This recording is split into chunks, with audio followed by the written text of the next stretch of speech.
ನೀವು ನೋಡ್ತಾ ಇದ್ದೀರಾ ವೀಕೆಂಡ್ ಅಡ್ಡ.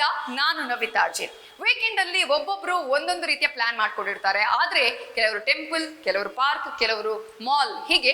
ಆದ್ರೆ ನಾನಿವತ್ತು ಹೇಳೋದಕ್ಕೆ ಹೊರಟಿರೋದು, ನಾನು ನಿಮ್ಗೆ ಇವತ್ತು ತೋರಿಸೋದಕ್ಕೆ ಹೊರಟಿರೋದು ಒಬ್ರು ಸ್ಪೆಷಲ್ ಅತಿಥಿ. ಅವರು ಬೇರೆ ಯಾರೂ ಅಲ್ಲ, ಆಕ್ಷನ್ ಕಿಂಗ್ ಆಗಿರುವಂತಹ ದುನಿಯಾ ವಿಜಯ್ ಅವರು.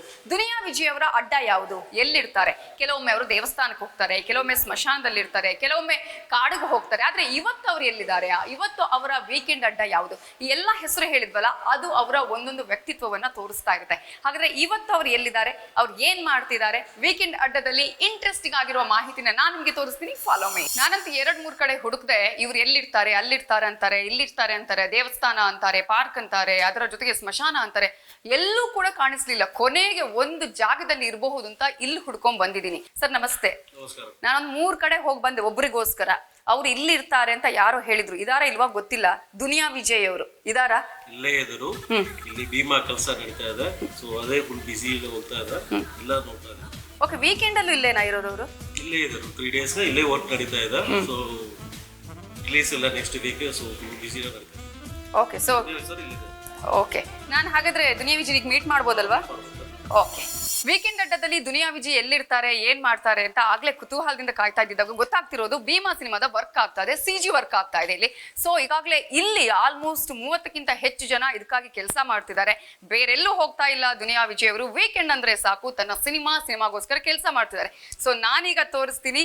ಇಲ್ಲಿ CG ವರ್ಕ್ ನಡೀತಾ ಇದೆ. ಎಲ್ಲರೂ ಕೂಡ CG ವರ್ಕ್ ಅಲ್ಲಿ ಬಿಸಿ ಆಗಿದ್ದಾರೆ. ಅದರಲ್ಲೇ ದುನಿಯಾ ವಿಜಯ್ ಕೂಡ ಬಿಸಿ ಆಗಿರೋದು. ಸೊ ನಾನೀಗ ತೋರಿಸ್ತಾ ಇದ್ದೀನಿ ನೋಡಿ, ಇಲ್ಲೇ ಇದ್ದಾರೆ. ಆಗದಿಂದ ನಾನು ಹೇಳ್ತಾ ಇದ್ದೆ ದುನಿಯಾ ವಿಜಯ್ ಎಲ್ಲಿದ್ದಾರೆ ಅಂತ ಹೇಳಿದ್ರೆ, ಇಲ್ಲಿ ಅವರು ತನ್ನ ಸಿನಿಮಾಗೋಸ್ಕರ ಇಲ್ಲಿ ಕೆಲಸ ಮಾಡ್ತಿದ್ದಾರೆ. ಹಾಯ್. ವೀಕೆಂಡ್ ಅಲ್ಲಿ ನೋಡಿದ್ರೆ ನೀವು ಇಲ್ಲಿ ಕೂತಿದ್ದೀರಾ, ನಾನು ಒಂದು ಟೆಂಪಲ್ಗೆ ಹೋಗ್ತಿದ್ದೀರೋ, ಪಬ್ಗೋ, ಪಾರ್ಟಿಗೋ, ದೇವಸ್ಥಾನಕ್ಕೋ, ಸ್ಮಶಾನದಲ್ಲಿ ಏನಾದ್ರಿಂದ ಎಲ್ಲ ಕಡೆ ಹುಡ್ಕೊಂಡ್ ಬಂದ್ವಿ. ನೋಡಿದ್ರೆ ಇಲ್ಲಿ ಕೂತಿದ್ದೀರಾ. ವೀಕೆಂಡ್ ಇಲ್ಲ, ನಮ್ಮ ಪಾರ್ಥ ಅವರು ಯೂನಿಫೈಡ್ ಸಂಸ್ಥೆ ಇದು, ಇಲ್ಲೆಲ್ಲ CG ವರ್ಕ್ ನಡೀತಾ ಇದೆ. ಸೊ ಹಂಗಾಗಿ ಎಲ್ಲ ಅವ್ರಿಗೆ ಇನ್ಚಾರ್ಜ್ ಕೊಟ್ಬಿಟ್ಟು ಕಾಯ್ತಾ ಇದ್ದೀವಿ. ಎಲ್ಲ ಇನ್ನೇನು ರಿಲೀಸ್ ಡೇಟ್ ಹತ್ರ ಬಂತಲ್ಲ, August 9ಕ್ಕೆ ರಿಲೀಸು, ಅದಕ್ಕೆ ಎಲ್ಲ ಕೆಲಸ ಮಾಡ್ತಾ ಇದೀವಿ. ನೋ ವೀಕೆಂಡ್ಸ್, ಸಿನಿಮಾ ಆಗೋವರೆಗೂ ನೋ ವೀಕೆಂಡ್. ವೀಕೆಂಡ್ ಅಡ್ಡನ ಇದು ನಿಮ್ಗೆ ಈಗ ಅಂತ? ಈಗ ಸದ್ಯಕ್ಕೆ August 9th ನಮಗಿದೆ ವೀಕೆಂಡ್ ಅಡ್ಡ. ಕೆಲಸ ತುಂಬಾ ಸೀರಿಯಸ್ ಆಗಿ ನಡೀತಿರೋದ್ರಿಂದ ಇಲ್ಲೇ ಇದ್ಬಿಡ್ತೀವಿ ಎಲ್ಲರೂ. ಬಟ್ ಬೇರೆ ದಿನಗಳಲ್ಲಿ ವೀಕ್ ಡೇಸ್ ಬಿಸಿ ಇದ್ದು ವೀಕೆಂಡ್ ಅಲ್ಲಿ ಏನಾದ್ರು ಈ ತರದ ಪ್ಲೇಸ್ಗೆ ಹೋಗೋದು ಏನಾದ್ರು ಇದೆಯಾ? ಫಾರೆಸ್ಟ್, ಕಾಡು, ನೇಚರ್ ತುಂಬಾ ಮಿಸ್ ಮಾಡ್ಕೋತಾ ಇದೀನಿ. ಈಗ ಈ ಮಳೆ, ಈಗಿನ ವಾತಾವರಣನೇ ಬೇರೆ ತರ ಇರುತ್ತೆ. ಸೊ ಹಂಗಾಗಿ ಅದನ್ನ ತುಂಬಾ ಮಿಸ್ ಮಾಡ್ಕೋತಾ ಇದೀನಿ. ಯಾವತ್ತಿಂದ ಆ ರೀತಿಗೆ ಕಾಡು, ನೇಚರ್ ಮೇಲೆ ಪ್ರೀತಿ ಜಾಸ್ತಿ ಆಯ್ತು? ಅಂದ್ರೆ ಚಿಕ್ಕಂದಿನಿಂದಲೂ ಇದೆಯಾ ಅಥವಾ? ದುನಿಯಾ ಆದ್ಮೇಲಂತೂ ಸಿಕ್ಕಾಪಟ್ಟೆ ಸೀರಿಯಸ್ ಆಗೋಯ್ತು. ಅವಾಗ ನಂಗೆ ಚಿಕ್ಕ ವಯಸ್ಸಿಂದನೂ ಗ್ರೀನ್ ಅಂದ್ರೆ ತುಂಬಾ ಇಷ್ಟ. ಸೈಲೆನ್ಸ್ ತುಂಬಾ ನಮಗೆ ಮೆಂಟಲಿ ತುಂಬ ಸರಿ ಮಾಡುತ್ತೆ ನಮ್ಮನ್ನು. ಅದು ಸ್ಪೆಷಲಿ ನನಗದು ತುಂಬ ಇಷ್ಟ. ಅಲ್ಲಿ ಕಾಡಿನಿಂದ ನಾಡಿನ ಕಡೆ ಬರೋಣ. ಮೊದಲನೇದಾಗಿ ನಾನು ಕಂಗ್ರಾಚುಲೇಷನ್ಸ್ ಹೇಳ್ತಾ ಇದ್ದೀನಿ. Thank you. ಒಂದ್ ಕಡೆ ಸಿನಿಮಾ, ಎರಡನೇ ನಿಮ್ಮ ನಿರ್ದೇಶನದ ಸಿನಿಮಾ ಭೀಮಾ, ಇನ್ನೊಂದ್ ಕಡೆ 50 ವರ್ಷ. ನಾವು ನಾರ್ಮಲ್ ಆಗಿ 100 ವರ್ಷ ಹೇಳ್ತೀವಿ, ಒಂದು ಪರಿಪೂರ್ಣ ಜೀವನ ಅಂತ ಹೇಳಿದ್ರೆ 50 ವರ್ಷ. ಈಗ 50 ವರ್ಷದಲ್ಲಿ ಆಲ್ಮೋಸ್ಟ್ ಹತ್ರ 50 ಸಿನಿಮಾಗಳು ನಿಮ್ಮ ಜೀವನದಲ್ಲಿ. ಈ ಒಂದು ಜರ್ನಿಯ ಬಗ್ಗೆ ಮಾತನಾಡ್ತಾ ಹೋಗೋದಾ ಹೇಗೆ ಅಂತ? ಜರ್ನಿ ಮಾಡ್ತಾನೆ ಮಾತಾಡೋಣ, ಹೇಗೆ ಮಾತಾಡೋಣ.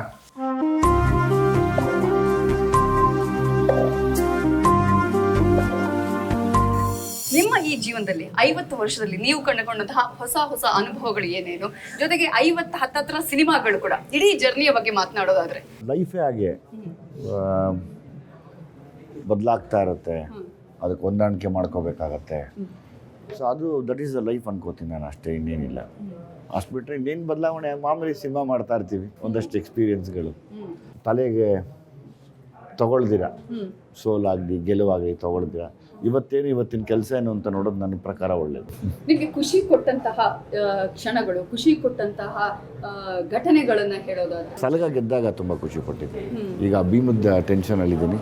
ಸೊ ಹಂಗಾಗಿ ಜಾಸ್ತಿ ಮಾತು ಬರ್ತಿಲ್ಲ. ಭೀಮದೇ ಯೋಚನೆ ಮಾಡಿ ಏನೋ ಕೆಲಸ ನಡೀತಾ ಇದೆ ಎಲ್ಲ ಕಡೆ, ಆ ಯೋಚನೆಯಲ್ಲಿದ್ದೀನಿ. ತಂದೆ ತಾಯಿಯನ್ನ ಈ ಸಂದರ್ಭದಲ್ಲಿ ಎಷ್ಟು ಮಿಸ್ ಮಾಡ್ಕೊಳ್ತೀರಿ? ಪ್ರತಿನಿತ್ಯ ಜ್ಞಾಪಿಸ್ಕೋತೀವಿ ಅವ್ರನ್ನ. ತಾಯಿ ತಂದೆ ನಾವಿರೋವರೆಗೂ ಜ್ಞಾಪಿಸ್ಕೋತಾ ಇರ್ತೀವಿ ಆ ವಿಷಯನ ಯಾವಾಗಲೂ. ಅದು ಮರೆಯೋಕ್ಕಾಗಲ್ವಲ್ಲ ಅದು. ಯಾಕೆ ನಿಮಗೆ ಕಾಡು ಇಷ್ಟ? ಸ್ಪೆಷಲಿ ಕಾಡಿಗೆ ಹೋದಾಗ ನಾವು ಎಷ್ಟು ಡಿಸ್ಟರ್ಬ್ಡ್ ಆಗಿರ್ತೀವಿ. ಇಲ್ಲಿ ಆ ಸೈಲೆನ್ಸ್ ನಮ್ಮ ಜೊತೆ ಮಾತಾಡೋಕ್ಕೆ ಶುರು ಮಾಡಿದ್ರೆ ನಮ್ಮ ಮೈಂಡು ಕೂಡ ಸೈಲೆಂಟ್ ಆಗುತ್ತೆ, ಕೂಲ್ ಆಗುತ್ತೆ ಅಂತ ಆಸೆ. ನನ್ನ ಅನುಭವ ಅದು, ನನಗೆ ಪರ್ಸ್ನಲ್ ಆಗಿರೋದು.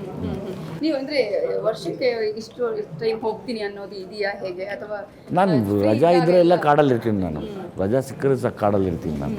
ದುನಿಯಾ ವಿಜಿ ಅವರು ಅಂದ್ರೆ ಜೀವನದಲ್ಲಿ ಬದಲಾಗಿದಂತಹ ದಿನಗಳು ಯಾವುದು ಅಂತ ಹೇಳಿ, ಇಲ್ಲ ನಾನು ಈ ತರ ಇರಬಾರ್ದು ಅಂತ ಹೇಳಿ ಏನಾದರೂ ಬದಲಾಗಿದ್ದಿದೆಯಾ? ಪ್ರತಿಯೊಬ್ಬ ಮನುಷ್ಯ ನಾನಾಗಲಿ ತಾವಾಗಲಿ ಪ್ರತಿದಿನ ಬದಲಾಗ್ತಾನೆ ಇರ್ತೀವಿ. ಈ ಲೈಫ್ ಅಂದಮೇಲೆ ರಾತ್ರಿ ಆಗಲಿ ಹೆಂಗಿರುತ್ತೋ ಹಂಗೆ ನೀವು ಬದುಕಿರೋವರೆಗೂ ಒಳ್ಳೆಯದು ಕೆಟ್ಟದ್ದು ಬರ್ತಾನೆ ಇರುತ್ತೆ. ಬದುಕೋದು ಮಾತ್ರ ನೋಡ್ತಾ ಇರಬೇಕು ಮನುಷ್ಯ, ಅಷ್ಟೇ ಒಳ್ಳೆಯದು. ನನ್ನ ಅನಿಸಿಕೆ ಅಷ್ಟೇ ಯಾವಾಗಲೂ. ಒಂದೊಂದು ಅನುಭವಗಳ ಬಗ್ಗೆ ಹೇಳ್ತಾ ಇದ್ರಿ ನೀವು.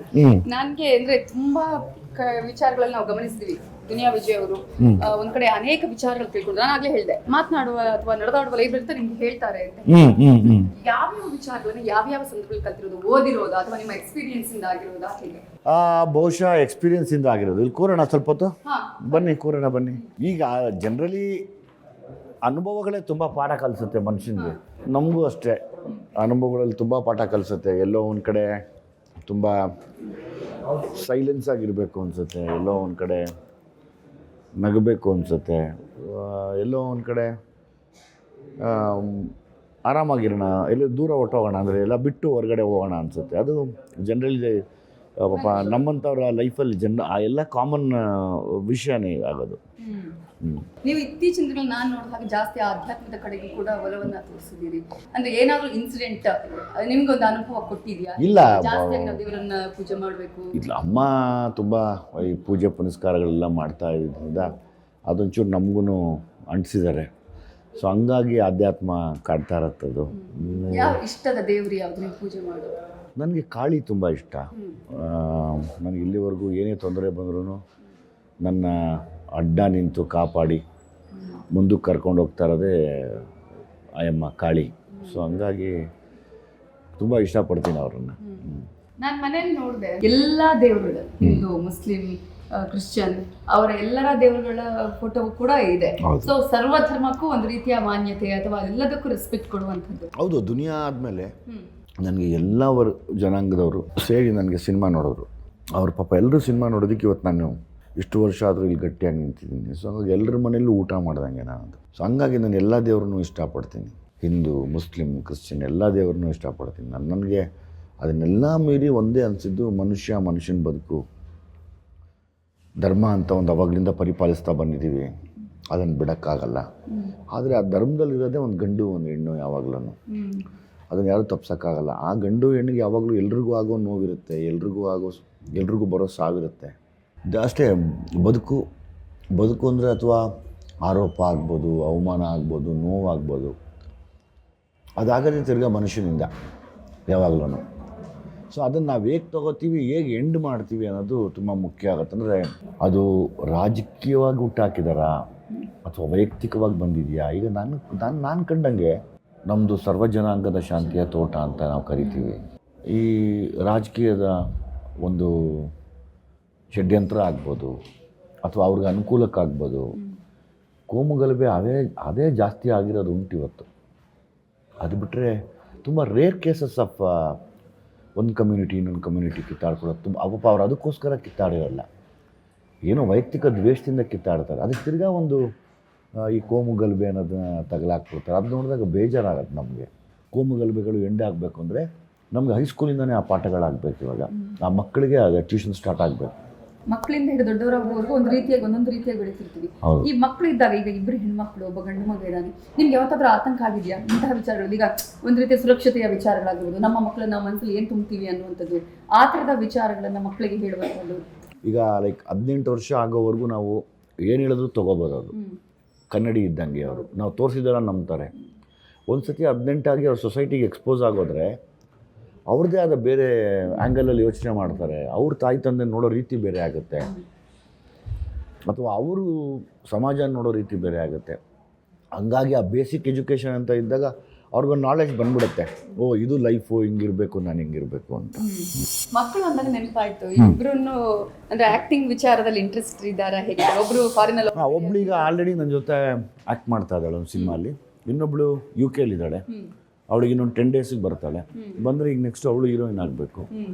ನನಗೆ ಪರ್ಸ್ನಲಿ ಇಷ್ಟ ಇರಲಿಲ್ಲ. ಇರಲಿಲ್ಲ. ಇರಲಿಲ್ಲ. ಯಾವ ಕಾರಣಕ್ಕಾಗಿ? ಅಂದರೆ ನಮಗೆ ಸಾಕಮ್ಮ. ಈಗ ಏನಾಗುತ್ತೆ ಹೇಳ್ತೇಳಿ, ಒಂದ್ಸತಿ ತಮಾಷೆ ಅಲ್ಲ, ಸೆಲೆಬ್ರಿಟಿ ಆಗೋದು ತಮಾಷೆ ಅಲ್ಲ. ಒಂದ್ಸರಿ ಸೆಲೆಬ್ರಿಟಿ ಅಂತ ಅನ್ಸ್ಕೊಂಡ್ಮೇಲೆ ಎಲ್ಲ ತಪ್ಪು ಆರೋಪ ವಿಷಯಗಳು ಬರೋದೇ ನಮ್ಗಳ ಮೇಲೇ ಯಾವಾಗ್ಲೂ. ಒಂದ್ಸರಿ ಲೈಮ್ ಲೈಟಿಗೆ ಬಂದ್ಬಿಟ್ವಿ ಅಂದರೆ ನಮ್ಮ ಸುತ್ತಾಡೋ ನೆಗೆಟಿವಿಟಿ ಇದೆಯಲ್ಲ, ದಟ್ ಈಸ್ ಮೋಸ್ಟ್ ಡೇಂಜರಸ್. ಅದನ್ನು ಅರಗಿಸ್ಕೊಳ್ಳೋ ಶಕ್ತಿ ಇದ್ದರೆ ಮಾತ್ರ ಮನುಷ್ಯ ಬದುಕಕ್ಕೆ ಸಾಧ್ಯ. ಇಲ್ಲ ಅಂತಂದರೆ ಸಣ್ಣ ಸಣ್ಣ ವಿಷಯಕ್ಕೆ ಸತ್ತೋಗ್ಬಿಡ್ತಾರೆ ಇಲ್ಲಿ. ಅಷ್ಟು ಡೇಂಜರ್ ಆಗಿದೆ. ಸಿನಿಮಾದವರು, ರಾಜಕೀಯದವರು, ಇವತ್ತು ಪ್ರೆಸೆಂಟ್ ಪಾಪ ಟಿ ವಿ ಮಾಧ್ಯಮದವ್ರು ಆಗ್ಬೋದು. ಒಂದು ಸರಿ ನಾವೆಲ್ಲ ಪಬ್ಲಿಕ್ ಕಾಣಿಸ್ತಾ ಇದ್ದೀವಿ ಅಂದರೆ ನಮ್ಮ ಸುತ್ತ ಬರುವಂಥ ಆರೋಪಗಳಾಗ್ಬೋದು, ಅದು ಸುಳ್ಳಾಗಿದ್ರು ಸತ್ಯ ಅಂತ ನಂಬಿಸೋದಾಗ್ಬೋದು. ಇದ್ರ ಮಧ್ಯೆ ತೊಗೊಳ್ಳೋಂಥ ಮನಸ್ಸುಗಳ ಮೇಲೆ ಡಿಪೆಂಡ್ ಆಗುತ್ತೆ. ನಾವು ಹೆಂಗೆ ತೊಗೋತೀವಿ ಅದನ್ನು, ನಾವು ಹೆಂಗೆ ಸಾಲ್ವ್ ಮಾಡಬೇಕು. ಅದನ್ನು ಮುಗಿಯೋಷ್ಟಕ್ಕೆ ನಿಮ್ಗೆ ವಯಸ್ಸಾಗ್ಬಿಟ್ಟಿರುತ್ತೆ, ಆಯ್ಸು ಮುಗ್ದೋಗ್ಬಿಡುತ್ತೆ. ಸೊ ಅದು ಯಾವುದೂ ಇಲ್ಲಪ್ಪ, ನಾನು ಆರಾಮಾಗಿ ಇರ್ತೀನಿ, ಏನು ಬಂದು ಎದುರಿಸ್ಕೊಂಡು ಹೋಗ್ತೀನಿ ಅಂದರೆ ಅದು ಲೈಫ್ ನನಗೆ. ಯಾವಾಗ ಮಕ್ಕಳಿಗೆ ಇದನ್ನೆಲ್ಲ ಹೇಳಿದ್ರೆ ಕನ್ವಿನ್ಸ್ ಮಾಡಿದ್ರೆ ಈ ಥರ ಇರುತ್ತೆ? ಓ ಎಸ್, ನಾನು ಫಸ್ಟ್ ಹೇಳ್ಕೊಟ್ಟಿರೋದೇ ಒಂದು, ಅಮ್ಮ ಒಂದು ಸತಿ ಈಗ ನಾನು ಹೆಸರು ಮಾಡಿಬಿಟ್ಟಿದ್ದೀನಿ, ಈಗ ನೀವೆಲ್ಲ ಸಿನಿಮಾ ಮಾಡಿದ್ರೇ ಶುರು ಆಗುತ್ತೆ ನಿಮಗೆ. ಸೊ ಅವತ್ತು ಅಷ್ಟೇ ಅದನ್ನು ತಡೆಯೋ ಶಕ್ತಿ ನಿಮಗೆ ಗೊತ್ತಿರಲಿ, ಅದನ್ನು ಜೀರ್ಣಿಸ್ಕೊಳ್ಳೋ ಶಕ್ತಿ ನಿಮಗಿರಲಿ. ಇಲ್ಲ ಅಂತಂದರೆ ತುಂಬ ಕಷ್ಟ ಆಗುತ್ತಲ್ಲ. ಯಾಕಂದರೆ ತುಂಬ ಸೆನ್ಸಿಟಿವ್ ಅಲ್ವಾ, ಯಾರು ಎಲ್ಲರೂ ಅಷ್ಟೇ ತುಂಬ ಸೆನ್ಸಿಟಿವ್ ಆಗಿರ್ತಾರೆ. ಬಟ್ ನಾವು ಹಂಗಲ್ಲ, ನಾವು ಹಾರ್ಡ್ವೇರು, ಸಾಫ್ಟ್ವೇರ್ ಅಲ್ಲ.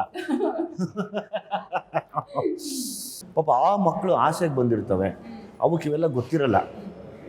ಹಂಗಾಗಿ ನಾನು ಹೇಳಿದ್ದೀನಿ, ಏನೇ ಬರಲಿ ನನ್ನ ನೆನೆಸ್ಕೊಳ್ಳಿ, ನಾನು ಇರ್ತೀನಿ ನಿಮ್ಮ ಜೊತೆಯಲ್ಲಿ. ಯಾಕಂದರೆ ಇವತ್ತಿನ ಸ್ಥಿತಿಗಳಲ್ಲಿ ತುಂಬ ಸೆನ್ಸಿಟಿವ್ ಹುಡುಗರನ್ನ ನಾನು ನೋಡಿದ್ದೀನಿ. ಏನೋ ಒಂದು ಸಣ್ಣ ವಿಷಯ ಆದರೆ ಫಸ್ಟು ಅವ್ರು ಟ್ರೈ ಮಾಡೋದೇ ಸೂಸೈಡ್ ಟ್ರೈ ಮಾಡ್ತಾರೆ. ಅದೆಲ್ಲ ವೇಸ್ಟ್ ಅನಿಸುತ್ತೆ ನನಗೆ. ಇದ್ದು ಎದುರಿಸ್ಬೇಕು ಯಾವಾಗಲೂ. ಯಾವುದೂ ನಮಗೆ ಗೊತ್ತಿರಲ್ಲ, ಬಟ್ ಇರೋವರೆಗೂ ಸಖತ್ತಾಗಿರ್ಬೇಕಷ್ಟೇ. ಯಾರೋ ಏನೋ ಅಂದರು ಅಂತ ಪ್ರಾಣ ಕಳ್ಕೊಳ್ಳೋದಾಗಲಿ, ಯಾರೋ ಏನೋ ಅಂದರು ಅಂತ ನಮಗೆ ನಾವು ಡಿಪ್ರೆಷನ್ಗೆ ಹೋಗೋದಾಗಲಿ ಮಾಡಿಕೊಂಡ್ರೆ ಲೈಫ್ ಹಾಳು ಮಾಡಿಬಿಡ್ತಾರೆ. ಅದು ಯಾರು ಏನೇ ಆಗಲಿ, ಯಾರಿಗೂ ಗೋಲಿ ಹೊಡೆದ್ಬಿಟ್ಟು ಬದುಕ್ತಾ ಇರ್ಬೇಕು ಅವ್ರಿಗೆ. ಈಗ ನೀವು ನಾಯಕ ನಟನಾಗಿ ಮಾಡಿದ್ರಿ ಅನೇಕ ಚಿತ್ರಗಳಲ್ಲಿ, ಇದು ಎರಡನೇ ನಿಮ್ಮ ನಿರ್ದೇಶನದ ಚಿತ್ರ. ಸೊ ಏನೇನು ಚಾಲೆಂಜಸ್ ಇದೆ ಇದರಲ್ಲಿ? ಲೈಕ್ ಡೈರೆಕ್ಷನ್ ಅನ್ನೋದೇ ಯಾವಾಗ್ಲೂ ನಮ್ಮನ್ನು ನಾವು ಡೈರೆಕ್ಟ್ ಮಾಡ್ಕೊಳ್ಳೋ ಥರ ಅದು. ಅದ್ರಲ್ಲಿ ನಾವು ಗೆಲ್ಲೇಬೇಕು. ಡೈರೆಕ್ಷನಲ್ಲಿ ಸೋತ್ರೆ ಎಲ್ಲರಲ್ಲೂ ಸೋತಂಗೆ ನಾವು. ಸೊ ಹಂಗಾಗಿ ಡೈರೆಕ್ಷನನ್ನು ತುಂಬ ಹುಷಾರಾಗಿರುತ್ತೆ. ಅದು ತುಂಬ ಪ್ರಜ್ಞೆಯಲ್ಲಿರಬೇಕಾದ ಕೆಲಸ. ನಾನೆಲ್ಲ ಯೂತ್ಸ್ಗೂ ಅದೇ ಹೇಳೋದು, ನೀವು ಡೈರೆಕ್ಟ್ರಾಗಿ, ಬೇರೆಯವ್ರು ನಿಮ್ಮನ್ನು ಡೈರೆಕ್ಟ್ ಮಾಡೋದು ಬೇಡ. ಅವ್ರು ಯಾರೋ ನಿಮ್ಮನ್ನು ಇಂಡೈರೆಕ್ಟಾಗಿ ಗೊತ್ತಿಲ್ಲದಂಗೆ ಡೈರೆಕ್ಟ್ ಮಾಡ್ತೀನಿ ಅಂತೇಳಿ ಬೇರೆ ಕಡೆ ತಳ್ಳಿಬಿಡ್ತಾರೆ. ನೀವು ಡೈರೆಕ್ಟ್ರಾಗಿ ನಿಮ್ಮ ಡಿಸೈಡ್ಮೆಂಟ್ಸ್ ನೀವು ತೊಗೊಳ್ಳಿ. ನಿಮ್ಮ ನಿರ್ಧಾರ ನಿಮ್ಮದೇ ಆಗಿರಬೇಕು ಹೊರತು ಇನ್ನೊಬ್ರದ್ದು ಆಗಿರಬಾರ್ದು. ತಪ್ಪಾದರೂ ಪರವಾಗಿಲ್ಲ, ತೊಂದರೆ ಇಲ್ಲ, ತಪ್ಪನ್ನು ತಿದ್ಕೊಳ್ಳಿ, ಬಟ್ ಇನ್ನೊಬ್ಬರು ಡೈರೆಕ್ಷನ್ ಅಂತೂ ಬದುಕಬೇಡಿ. ವೀಕೆಂಡ್ ಅಡ್ಡಾದಲ್ಲಿ ನಾವು ನಿಮಗೆ ತೋರಿಸ್ತಾ ಇದ್ವಿ ದುನಿಯಾ ವಿಜಯ್ ಅವರ ದಿನಚರಿ ಹೇಗಿರುತ್ತೆ, ಯಾವ ರೀತಿಯಾಗಿರುತ್ತೆ, ಅವರು ವೀಕೆಂಡನ್ನು ಯಾವ ರೀತಿಯಾಗಿ ಕಳೀತಾರೆ ಅಂತ ಹೇಳಿ. ಒಂದು ಕಡೆ ಕೆಲಸ, ಇನ್ನೊಂದು ಕಡೆ ದೇವರ ವಿಚಾರಗಳು, ಇನ್ನೊಂದು ಕಡೆ ಕಾಯಕವೇ ಕೈಲಾಸ ಅನ್ನುವ ರೀತಿಯಲ್ಲಿ ವೀಕೆಂಡಲ್ಲಿ ಕೂಡ ಕೆಲಸ ಮಾಡ್ತಿರ್ತಾರೆ. ಅದ್ರ ಜೊತೆಗೆ ತನ್ನ ಫ್ಯಾನ್ಸ್ಗೂ ಕೂಡ ಅಷ್ಟೇ ಟೈಮನ್ನು ಕೊಡ್ತಾರೆ ಅವರು. ತುಂಬ ಖುಷಿ ಆಯಿತು ಅವಾಗಿಂದ ಫ್ಯಾನು. ಯಾವಾಗಿಂದ ಫ್ಯಾನು? ಒಂದು ಜಾನಿವರ ನಮ್ಮ ಆ ಮೂವಿಯಿಂದ ನೋಡ್ತಾ ಇದ್ದೆ. ನಾವು ಥಿಯೇಟ್ರ್ ಕೆಲಸ ಮಾಡ್ತೀವಿ, ಥಿಯೇಟ್ರ್ ಆಪ್ರೇಟು, ಇಲ್ಲೇ ನೋಡ್ತಾ ಇರ್ತೀವಿ. ಯಾಕೆ ಇಷ್ಟ ದುನಿಯಾ ವಿಜಯ್? ಇಲ್ಲ, ಅವ್ರ ಮೂವಿ ಆ್ಯಕ್ಷನ್, ಡೈಲಾಗು, ಡೈರೆಕ್ಷನ್ ಚೆನ್ನಾಗಿದೆ. ಇವಾಗ ಭೀಮಾ ಬರ್ತಾರೆ, ಅದೇ ವೇಟ್ ಮಾಡ್ತಾ ಇದ್ವಿ. ದುನಿಯಾ ವಿಜಯ್ ಅವರ ಯಾವ ಗುಣ ಇಷ್ಟ? ಇಲ್ಲ, ಅವ್ರ ಸಿಂಪ್ಲಿಟಿ ಚೆನ್ನಾಗಿದೆ, ನೋಡೋಕೆ ತುಂಬ ಖುಷಿ ಆಗುತ್ತೆ. ದುನಿಯಾ ವಿಜಯ್ ಅವ್ರು ಇಂತಹ ಮೂವಿ ಮಾಡಬೇಕು, ಈ ರೋಲ್ ಮಾಡಬೇಕು ಅನ್ನೋದಾದ್ರೆ ಯಾವುದು? ಲವ್ ಸ್ಟೋರಿ ಚೆನ್ನಾಗಿ ಮಾಡ್ತಾರೆ, ನೋಡಿದ್ವಿ ಮುಂಚೆ ಎಲ್ಲ. ಅದು ನೋಡಿ ಸರ್, ಲವ್ ಚೆನ್ನಾಗಿ ಮಾಡ್ತಿರ್ತೀರಿ. ಹಳೆ ಮೂವಿ ಇವಾಗ ಬಿಟ್ಬಿಟ್ಟಿದ್ದೀನಿ. ಸಾಕು ಅಂತ ಆಗಿದೆ, ಬೇಜಾರಾಗಿದೆ. ದುನಿಯಾ ವಿಜಯ್ ಅವ್ರು ನೋಡಿ ಹಸ್ಬೆಂಡ್ ಅಲ್ಲೇ ಬಿಟ್ಟು ಬಂದ್ರ? ಸೆಲ್ಫಿ ತಗೊಳ್ಳೋಣ ಅಂತ ಬಂದು ಮಾತಾಡ್ಸ್ಕೊಂಡು ಹೋಗೋಣ ಅಂತ. ಕರಿ ಸುಮ್ಮನೆ ರೀ ಅನ್ನು. ಇಲ್ಲ, ಹೊಂಟೋದ್ರು ಅವ್ರ ಗಾಡಿ ಹತ್ರ. ಹೌದಾ? ದುನಿಯಾ ವಿಜಯ್ ಅವರು ಫುಲ್ ನೋಡ್ತೀರಾ? ಎಲ್ಲ ನೋಡ್ತೀವಿ. ಎಲ್ಲ ನೋಡಿದಿರಿ. ಈಗ ಇದು ಮೂವಿ ಅಂದ್ರೆ ತುಂಬಾ ಆಕ್ಷನ್ಗಳಿರುತ್ತೆ, ಫೈಟ್ ಇರುತ್ತೆ. ಯಾವ್ದು ಇಷ್ಟ ಅವರ ಮೂವಿಲಿ? ಫೈಟ್ ಇಷ್ಟ. ಫೈಟ್, ಲೇಡೀಸ್ಗೂ ಫೈಟ್ ಇಷ್ಟ ಅಂತ ನೋಡಿ. ಮಾಸ್. ಯಾವ ಮೂವಿ ನಿಮ್ಗೆ ಅಂದ್ರೆ ಈ ತರ ಮಾಡ್ಬೇಕು ಅನ್ನೋದು ಯಾವ್ದಾದ್ರು ಇದೆಯಾ? ಫೈಟಿಂಗ್ ಅಂದ್ರೆ ಫೈಟಿಂಗ್ ಇರೋ ಮೂವಿಗಳನ್ನೇ ಮಾಡ್ಬೇಕು. ಫೈಟಿಂಗ್ ಮೂವಿನೇ ಇಷ್ಟ. ಓಕೆ. ದುನಿಯಾ ವಿಜಯ್ ಅವರ ಫಸ್ಟ್ ಮೂವಿ ಯಾವ್ದು ನೋಡಿದ್ ನೀವು? ನೆನಪಿಲ್ಲ. ನೆನಪಿಲ್ಲ. ದುನಿಯಾ ನೋಡಿದೀರಾ? ನೋಡಿ. ದುನಿಯಾದಲ್ಲಿ ಹೇಗಿದ್ರು ಈಗ ಹೇಗಾಗಿದ್ದಾರೆ? ಸ್ವಲ್ಪ ಚೇಂಜ್ ಆಗಿದ್ದಾರೆ. ಅಂದ್ರೆ ಹೇಗೆ ಲುಕ್ ವೈಸಾ ಅಥವಾ ಮ್ಯಾನರಿಸಮ್ ವೈಸಾ ಲುಕ್ ಬಟ್ ಹಾಗೆ ಇದಾರಲ್ಲ ಅವತ್ತಿಂದ ಇಲ್ಲಿವರೆಗೂ ಏನ್ ಸೀಕ್ರೆಟ್ ಅಂತ ನೀವೇ ಕೇಳಿ. ಏನ್ ಸೀಕ್ರೆಟ್ಸ್? ಅದು ಹೇಳಂಗಿಲ್ಲ, ಎಲ್ಲ ಕಲ್ತ್ಕೊಂಡ್ಬಿಡ್ತಾರೆ. ಫಿಟ್ನೆಸ್ಗೆ ಒಂದು ಟಿಪ್ಸ್ ಕೂಡ ಕೇಳಿ. ಟಿಪ್ಸ್ ಕೊಡಿ. ನಿಮ್ಮ ಯಜಮಾನ್ ಹೆಂಗಿದ್ದಾರೆ ತೋರಿಸ್, ನಾನು ಹೇಳ್ತೀನಿ. ಸಣ್ಣಗಿದ್ರೆ ದಪ್ಪ ಮಾಡೋದು ಹೆಂಗೆ, ದಪ್ಪಗಿದ್ರೆ ಸಣ್ಣಗಾಗೋದು ಹೆಂಗೆ ಅಂತ ಹೇಳ್ಬೋದು ನಾನು.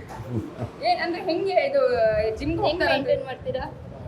ಮೇಂಟೈನ್ ಹೆಂಗೆ ಮಾಡೋದಪ್ಪ ಅಂದರೆ ಲೈಕ್ ನಮ್ಮ ಕೆಲಸನೇ ನೀಟಾಗಿರ್ಬೇಕಲ್ಲ. ಸೊ ಹಂಗಾಗಿ ಅದನ್ನು ಒಂಚೂರು ಊಟ ಗೀಟ ಎಲ್ಲ ಸ್ಟ್ರಿಕ್ಟ್ ಆಗಿರ್ತೀವಿ ಅಷ್ಟೇ. ಥ್ಯಾಂಕ್ ಯು, ಒಳ್ಳೇದಾಗಲಿ, bye. 9th Bheema cinema release. Okay sir, ಗೊತ್ತಾಯ್ತು. ಹೆಂಗೆ ಗೊತ್ತಾಯಿತು? ಅಲ್ಲಿ ನೋಡಿದೆ ಪೋಸ್ಟ್. ವೆರಿ ಗುಡ್, ನೋಡಿ ಮಿಸ್ ಮಾಡಿದ್ರೆ. ಓಕೆ. ದುನಿಯಾ ವಿಜಯ್ ಅವ್ರ ಜೊತೆ ಫೋಟೋ ತೆಗೆಸ್ಕೊಳ್ಳೋಕ್ಕಿಂತ ಕಾಯ್ತಾ ಇದ್ರಿ, ನಾನು ಆಗದಿಂದ ನೋಡ್ತಾ ಇದ್ದೆ. ಖುಷಿ ಆಯ್ತಾ? ಹಾಂ ಮೇಡಮ್, ತುಂಬ ಖುಷಿ ಆಯ್ತು. ದುನಿಯಾ ವಿಜಯ್ ಯಾಕೆ ಇಷ್ಟ? ಅವ್ರು ತುಂಬ ಇದು ಮಾಡ್ತಾರಲ್ಲ ಮೇಡಮ್, ಜನಗಳ ಹತ್ರ ಎಲ್ಲ ಚೆನ್ನಾಗಿರ್ತಾರೆ. ಯಾವ ತರದ ರೋಲ್ ಮಾಡಬೇಕು ಅಂತ ನಿಮ್ಗೆ ಇಷ್ಟ? ಅವ್ರು ವಿಲನ್ ಕ್ಯಾರೆಕ್ಟರ್ ಮಾಡಬೇಕು ಮೇಡಮ್, ಸಖತ್ತಾಗಿರುತ್ತೆ. Villain character. ಸರ್ ನೋಡಿ, ನಿಮ್ಮ ಫ್ಯಾನ್ಸ್ ಎಷ್ಟು ಚೆನ್ನಾಗಿ ಹೇಳಿದ್ರು. ಅಂದ್ರೆ ಒಬ್ಬೊಬ್ಬರಲ್ಲಿ ಒಂದೊಂದು ರೀತಿಯ ಟೇಸ್ಟ್ ಇದೆ. ಅಂದ್ರೆ ನೀವು ಈ ರೀತಿಯಾಗಿ ಕಾಣಿಸ್ಕೊಳ್ಬೇಕು, ವಿಲನ್ ಆಗಿ ಕಾಣಿಸ್ಕೊಳ್ಬೇಕು, ಜೊತೆಗೆ ಇನ್ನೂ ಕೂಡ ಲವ್ ಮಾಡಬೇಕು ಅಂತ ಆಸೆ ಇದೆ ನೋಡಿ. ಇಲ್ಲಪ್ಪ, ನಾನು ಮಾಡಲ್ಲ ಈಗ. ಇವರ ಪ್ರೀತಿ ನೋಡಿದಾಗ, ನಿಮ್ಮ ಫ್ಯಾನ್ ಬೇಸ್ ನೋಡಿದಾಗ ಏನ್ ಅನ್ಸುತ್ತೆ? ಅದಕ್ಕೆ ನಾವು ಬೆಲೆ ಕಟ್ಟಕ್ಕಾಗಲ್ಲ. ಮತ್ತೆ ಯಾವಾಗ್ಲೂ ನಮ್ಮ ತಾಯಿ ಒಂದು ಮಾತು ಹೇಳೋರು, ನಿನಗೆ ಯಾರು ಬೇಕಾದ್ರೆ ಮೋಸ ಮಾಡ್ಬೋದು, ಫ್ಯಾನ್ಸ್ ಯಾವತ್ತೂ ನೀನು ಮೋಸ ಮಾಡೋದ ಬರೆದಿಟ್ಕೊ ಅಂತ. ಸೊ ಹಂಗಾಗಿ ಅವ್ರು ತೀರೋಗಿ 2 ವರ್ಷ ಆಯಿತು, ಅದು ನಿಜ ಆಗ್ತಾ ಇದೆ. ನಂಗೆ ಅದೇ ಖುಷಿ, ಇನ್ನೇನಿಲ್ಲ.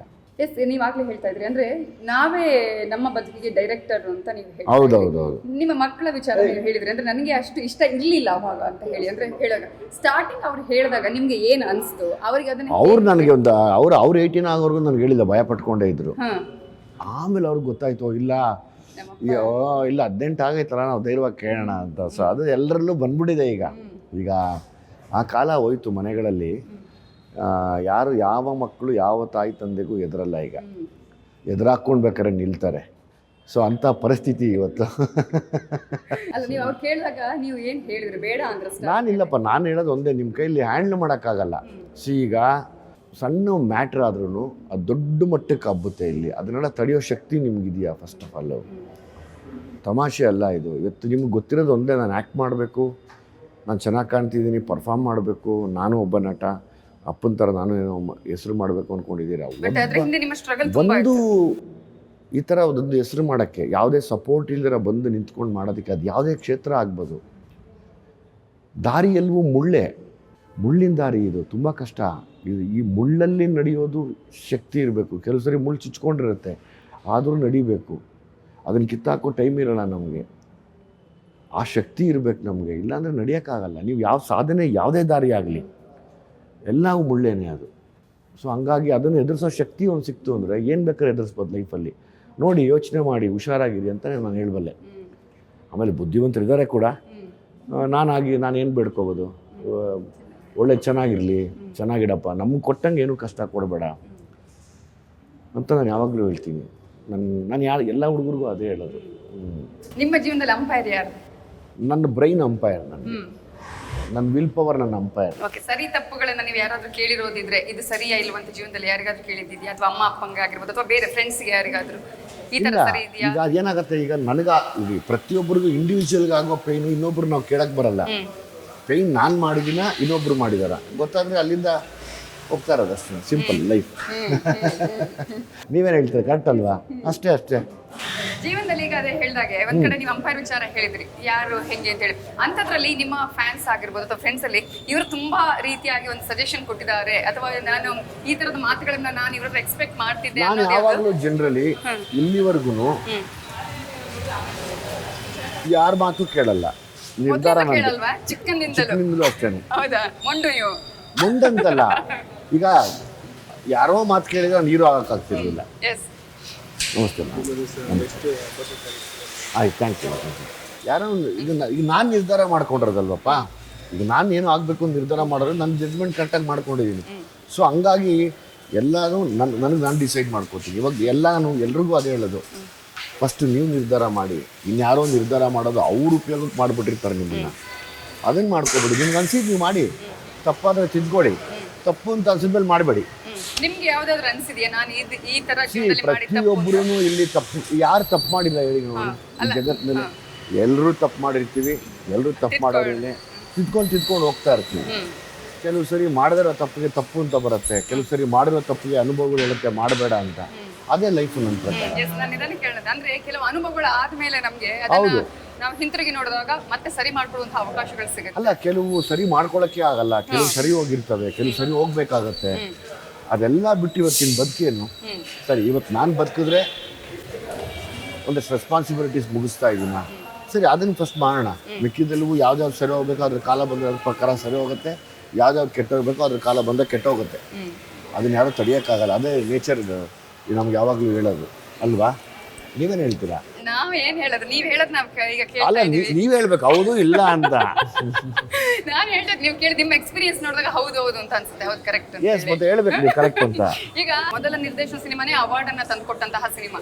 ಇದರಲ್ಲಿ ಆ ತರದ ನಿರೀಕ್ಷೆಗಳು ಇದೆಯಾ? ಇಲ್ಲ, ನಂಗೆ ಅವಾರ್ಡ್ ಬರಬೇಕಾಗಿತ್ತು, ಮಿಸ್ ಆಯ್ತು. ಅದು ಅದೊಂಥರ ಇರುತ್ತೆ ನೋಡಿ, ಅವೆಲ್ಲ ಅನುಭವಿಸ್ತಾ ಇರ್ತೀವಿ ಆಯ್ತಾ. ಸೊ ಈ ಥರದ್ದು ಎಷ್ಟೋ ಸರಿ ನೀವು ಮಾಡಿರೋ ಕೆಲಸಕ್ಕೆ ಯಾರು ಮಾಡಿರೋದು? ಎಲ್ಲರೂ ಮಾಡ್ಕೊಳ್ಳೋ ಕೆಲಸದಲ್ಲಿ ಅವಾರ್ಡ್ ಸಿಕ್ಕಲ್ಲ. ಸೊ ಅವಾಗ ತಲೆ ಕೆಡಿಸ್ಕೋಬಾರ್ದು. ಓಕೆ, ನನಗೆ ಅಲ್ಲಿ ಇತ್ತು ತಗೊಳ್ಳೋವಂಥದ್ದು. ಸೊ ಹಂಗಾಗಿ ಬಂದಿಲ್ಲ ಅಂದರೂ ಖುಷಿ ಪಡಬೇಕು, ಬಂದರೂ ಖುಷಿ ಪಡಬೇಕು. ಯಾಕಂದರೆ ಎಲ್ಲ ಖುಷಿ ಅನ್ನೋದು ಒಂದು ದಿವಸಕ್ಕಿರೋಷ್ಟು ಅಷ್ಟೇ ಖುಷಿ, ಆಮೇಲೆ ನಾಳೆ ತಿರ್ಗಾ ದುಃಖನೇ ಬರೋದು. ಸೊ ಅದನ್ನು ನಾನು ಯಾವಾಗಲೂ ಯೋಚನೆ ಮಾಡ್ತೀನಿ. ಎನಿ ಖುಷಿ ಎನಿ ದುಃಖ ಒಂದೊಂದು ದಿವಸ ಇರುತ್ತೆ. ಅದಕ್ಕೆ ಸಡನ್ನಾಗಿ ಏನು ನಿರ್ಧಾರ ಮಾಡಬೇಡಿ, ಎಕ್ಸೈಟ್ ಆಗಬೇಡಿ ಅಂತ ಹೇಳ್ತಾ ಇರ್ತೀವಿ. ಸ್ಮಶಾನದ ಬಗ್ಗೆ ಮಾತಾಡ್ತಾ ಇದ್ರೆ, ಅಂದ್ರೆ ಸ್ಮಶಾನಕ್ಕೆ ಹೋಗೋದು ಅಲ್ಲೊಂದಷ್ಟು ನೆಮ್ಮದಿ ಸಿಗುತ್ತೆ ಅಂತ ಹೇಳಿ, ಅಂದ್ರೆ ಹೆಂಗ್ ಅನ್ಕೊಂಡ್ರಿ ಅದನ್ನ ಅಂತ ಹೇಳಿ? ಎಲ್ಲರೂ ಭಯ ಪಡ್ತಾರೆ ಸ್ಮಶಾನಕ್ಕೆ ಹೋಗೋದಕ್ಕೆ, ಬಟ್ ನೀವು ನಿಮ್ಮ ಫ್ರೆಂಡ್ಸ್ ಜೊತೆ ಅಲ್ಲಿ ಹೋಗ್ತೀರಿ, ಅಲ್ಲಿ ಕಾಲ ಕಳೀತೀರಿ. ಹೇಗಿದು ಒಂದು ರೀತಿಯಲ್ಲಿ ಡಿಫ್ರೆಂಟ್ ಲೈಫ್ ಸ್ಟೈಲ್. ಅಂದರೆ ಹಿಂಗೆಲ್ಲ ಆದಾಗ ಒಂದೊಂದು ಸತಿ ಅನಿಸುತ್ತೆ, ಆ ಸ್ಮಶಾನದ ಮೌನ, ಅಲ್ಲಿರೋ ಅಲ್ಲೊಂದು ಬೇರೆಯೇ ಆನ್ಸರ್ ಇದೆ ನಿಮಗೆ. ಬಿಕಾಸ್ ಅದೇ ಲಾಸ್ಟ್ ಸ್ಟಾಪ್ ನಿಮಗೆ ಯಾವಾಗಲೂ. ಸೊ ಅಲ್ಲಿ ಹೋಗಿ ಕೂತಾಗ ನನಗೊಂದು ಅನಿಸುತ್ತೆ, ಎಲ್ಲರೂ ಒಂದು ದಿವಸ ಈ ಲಾಸ್ಟ್ ಸ್ಟಾಪಿಗೆ ಬರಲೇಬೇಕು. ಬಟ್ ಈ ಲಾಸ್ಟ್ ಸ್ಟಾಪಿಗೆ ಬರೋಕ್ಕೆ ಮುಂಚೆ ಒಂದು ಸಲ ನೋಡೋಕ್ಕಿಂತ ಹೆಚ್ಚಾಗಿ ಎಷ್ಟೆಲ್ಲ ಸುಳ್ಳು, ಎಷ್ಟೆಲ್ಲ ನಾಟಕ, ಎಷ್ಟೆಲ್ಲ ಮೋಸ, ಎಷ್ಟೆಲ್ಲ ವಂಚನೆಗಳು ನಡೆದು ಎಲ್ಲರ ಬದುಕಲ್ಲೂ ನಡೆದು ಕೊನೆಗೆ ಈ ಲಾಸ್ಟ್ ಸ್ಟಾಪಿಗೆ ಬರೋಕ್ಕೆ ನಾವು ಇಷ್ಟೆಲ್ಲ ಮಾಡ್ತೀವಲ್ಲ ಜೀವನ ಅಂತ ಒಂದು ಕಡೆ ಅನಿಸುತ್ತೆ. ಸೊ ಅಲ್ಲಿ ಸ್ಮಶಾನದಲ್ಲಿ ನಿಮಗೆ ಮೋಸ ಇಲ್ಲ, ಎಲ್ಲವೂ ಸತ್ಯ ಅಲ್ಲಿ. ಸೊ ಹಂಗಾಗಿ ಅದೊಂಥರ ಮಜಾ ಕೊಡುತ್ತೆ ನನಗೆ, ಆ ಸೈಲೆನ್ಸ್ ಮಜಾ ಕೊಡುತ್ತೆ. ನಾನು ಒಂದು ಫ್ರ್ಯಾಂಕ್ ಆಗಿ ಕೇಳೋದು, ನಿಮ್ ಜೀವನದಲ್ಲಿ ಮೋಸ ವಂಚನೆ ಈ ತರದ ಆಗಿ ನೀವು ಪಾಠ ಕಲ್ತಿರೋದು ಇದೆಯಾ ಅಂತಹ? ಅಲ್ಲ, 100% ಈಗ ಎಲ್ಲರ ಬದುಕಲ್ಲೂ ನಡೆದಿದೆ. ಬಟ್ ನಿಮ್ಮ ಬದುಕಿನಲ್ಲಿ ಈ ತರ ನಾನೇ ಅಂತಲ್ಲ, ಈಗ ನೋಡಿ, ನಾನು ಒಬ್ಬ ನಾರ್ಮಲ್ ಹ್ಯೂಮನ್ ಬೀಯಿಂಗ್. ನಾನು ಸೆಲೆಬ್ರಿಟಿ ಅನ್ನೋದು ಬೇರೆ, ನಾನು ಕೂಡ ಒಬ್ಬ ನಾರ್ಮಲ್ ಮನುಷ್ಯನ ಥರನೇ. ಎಲ್ಲರ ಮನೇಲಿದ್ದಂಗೆ ನಮ್ಮ ಮನೆಯಲ್ಲೂ ಸಮಸ್ಯೆ ಇರುತ್ತೆ, ಎಲ್ಲರ ಮನೆಯಲ್ಲಿದ್ದಂಗೆ ನಮ್ಮ ಮನೆಯಲ್ಲೂ, ಎಲ್ಲರ ಮನೆಯಲ್ಲೂ ಇದ್ದಿದ್ದೇನೆ. ನಮ್ಮ ಕೆಲಸ ಬಂದು ಹೀರೋ ಅನ್ನೋ ಒಂದು ಕೆಲಸ. ಸೊ ಹಂಗಾಗಿ ಅದು ಈಗ ನಾವು ಒಂದು ಸಣ್ಣ ವಿಷಯ ಆದರೂ ವೈರಲ್ ಆಗ್ತಿರುತ್ತೆ, ಅದಕ್ಕೆ ನೂರಾರು ಬಣ್ಣ ಸುತ್ಕೊಳ್ಳುತ್ತೆ. ಅದ್ರ ಮಧ್ಯೆ ಬದುಕದೇ ಲೈಫು. ಸೊ ಅವಾಗ ನಮ್ಗೆ ಅದರ ಕಾಮಿಡಿ ಅನಿಸುತ್ತೆ ನೋಡ್ತಾ ಇದ್ದಾಗ, ಅಲ್ಲಿ ಸ್ಮಶಾನದಲ್ಲಿದ್ದಾಗ, ಇಷ್ಟಕ್ಕಿಷ್ಟೆಲ್ಲ ಹೊಡೆದಾಡಬೇಕಾ ಅನ್ನೋದು. ಸೊ ಆ ಲಾಸ್ಟ್ ಸ್ಟಾಪ್ ಗೊತ್ತಿದ್ರೆ ಮನುಷ್ಯ ಮಧ್ಯದಲ್ಲಿ ಎಲ್ಲೂ ಯೋಚನೆ ತುಂಬ ಮಾಡೋದು ತಪ್ಪಿಸ್ತಾನೆ. ಅದೇ ಲಾಸ್ಟ್ ಸ್ಟಾಪ್ ಅಂತ ಗೊತ್ತಾಗಿರುತ್ತಲ್ಲ ನಮಗೆ. ಆವಾಗ ಎಷ್ಟೋ ನಿಮಗೆ ಗೊತ್ತಾಗ್ತಾ ಇರುತ್ತೆ ಮನುಷ್ಯ ಆ ಲಾಸ್ಟ್ ಸ್ಟಾಪ್ಗೆ ಹೋಗೋಕ್ಕೆ ಏನೆಲ್ಲ ಮಾಡ್ತಾ ಇರ್ತಾನೆ ಅಂತ. ಸೊ ನಿಮ್ಗೆ ಒಬ್ಬ ಮನುಷ್ಯನ ಸ್ಕ್ಯಾನ್ ಮಾಡಬೇಕು ಅಂದರೆ ಒಂದಷ್ಟೊತ್ತೋಗಿ ಸ್ಮಶಾನದಲ್ಲಿ ಕೂರಬೇಕು. ಆವಾಗ ನಾವು ಅವ್ನು ನೀಟಾಗಿ ಅಲ್ಲಿ ನೋಡ್ಬಿಟ್ಟು ಹೇಳ್ಬೋದು, ಇದೇ ಮಾತಾಡ್ತಾ ಇದ್ದಾರೆ ಇದು ಅಂತ. ಸೊ ಅಲ್ಲಿನ ಒಂದು ಎನರ್ಜಿ, ಎಲ್ಲರೂ ಹೇಳ್ತಾರೆ ಸ್ಮಶಾನದಲ್ಲಿ ನೆಗೆಟಿವ್ ಎನರ್ಜಿ, ದೆವ್ವಗಳಿರ್ತವೆ ಅಂತ. ಪಾಪ ಇರ್ಬೋದು ದೆವ್ವಗಳು, ಆ ದೆವ್ವಗಳು ಯಾರಿಗೂ ಕಾಟ ಕೊಡಲ್ಲ. ಅಲ್ಲ, ಅನುಭವ ತುಂಬಾ ಆಗಿರ್ತವೆ. ಆಗಿರ್ತವೆ. ಆಗಿದೆ.